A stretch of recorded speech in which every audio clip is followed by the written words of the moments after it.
আপনি এখানে কেন চাচা? রাখো তোমার চাচা, এইদিকে এসো। তোমার তোমার খোঁজ দিস আমি হ্যারিকেন ধরাই। ঠিক আছে, এইদিকে এসো। চাচা চাচা আমি তো মনে করলাম গোসল করতে এসেছেন। তো হ্যাঁ, তুমি কত কিছু মনে করো আমার নেই। মানে আমি তো জানিনি তুমি আমার না, যে তুমি এত ভাবো।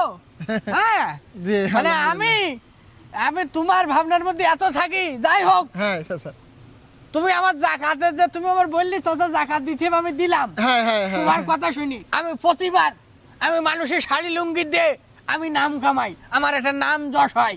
হ্যাঁ, কিন্তু আমি তোমার কথা শুনি এবার কি করলাম, আমরা একজনকে একটু স্বাবলম্বী করে দিছি আর কি। স্বাবলম্বী জি। তুমি একজনকে করিসাও হ্যাঁ হ্যাঁ, আমার টাকা দিয়ে। জি। আমার টাকা দিয়ে কি করিসাও?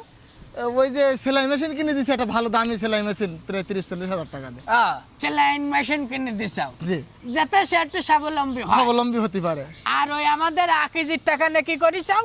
আকিজি যে জাকাতের টাকা দিয়েছে ওটা নিয়ে ওই ইজি ভাই কিন দিছি একটা। একজনের ইজি বাইক জি, জি। কিনে দিছাও। হ্যাঁ। আর আমাদের ওই মনসুরির টাকা নিয়ে কি করিসাও?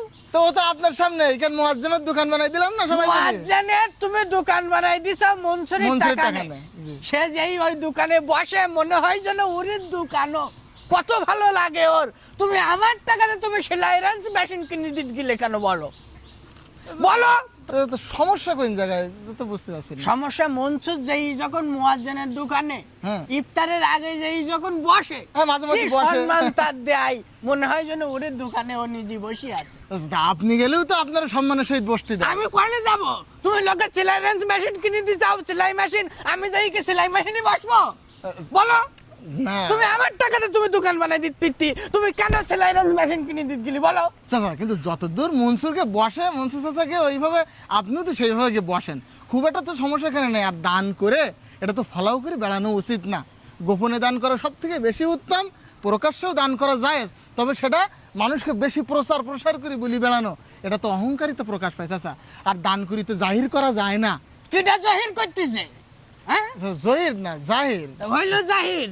কিটা জাহির করতেছে? আমি তোমার সাথে বললাম দেখি যাও, তুমি মোটে আমি যেদিকে আমার ভালো হয় সেটা তুমি করো না। আমি খেয়াল করতেছ তাই কটা বছর তুমি আমাকে মসজিদে রয়ে যাও, তোমার নড়ি চড়ি আমার কনে কি কি কি হইলো কি না হইলো, দুনিয়ার অসুবিধি সব তোমার আর আমার সাথে তোমার জন্য অ্যাডজাস্টমেন্ট হয়ে যায়। চাচা, তা আপনি যদি এত বসতি মন চাই দান করি তাতে, তা আপনি ইজি বাইক কিনে দিতেন ইয়ের সুমনের। আমি ইজি বাইক কিনে দিই, আমার নাম হয়ে যাক easy bike Mofizul. Easy bike Mofizul হবে কেন? কেন? আমার এখানে যাইছে খালিদ, আমার বড় ভাই। হ্যাঁ। আমার খালিদ সারা জীবন লোকের ভ্যান কিনে দিয়েছে, ওর নাম হয়ে গেছে এখন ভ্যান খালিদ। তাহলে আমার নামও তাহলে ইজি বাইক মফিজুল হয়ে যাক, তুমি তাই চাও? তো এভাবে তো আসলে মানুষের নাম খারাপ করা উচিত না। তারপরে মানুষ বলে তো কি করবেন বলেন, মানুষের বুঝাইতেই হবে। যাই হোক, আসলে দান করি এভাবে ফলাও করা ঠিক না। আমি তো বারবার বলছি, এমনকি রাসূল সাল্লাল্লাহু আলাইহি ওয়াসাল্লামের হাদিস যে ডান হাত দান করবে বাম হাত জানবে না, বাম হাত দান করবে ডান হাত জানতে পারবে না। এই দানগুলো তো সবচেয়ে বেশি উপকার। আর আপনি যে সেলাই মেশিন কিনে দিয়েছেন, আপনি কখনো কি সেখানে যেতে পারবেন না? আসলে কবরে গিয়ে আপনি এই সওয়াব সাদকা জারিয়ার মতন পাতে থাকবেন, একজন মানুষকে স্বাবলম্বী করতে পারলে। তাহলে জাকাত দেওয়ার নিয়ম তো এই। নিয়ম হচ্ছে এই। আসলে আমার হুবাব করে আমার যে কি হয় খুকা, আমি তোমার আগেও বলেছি আমার পাশে তুমি একটু এসে বসবা।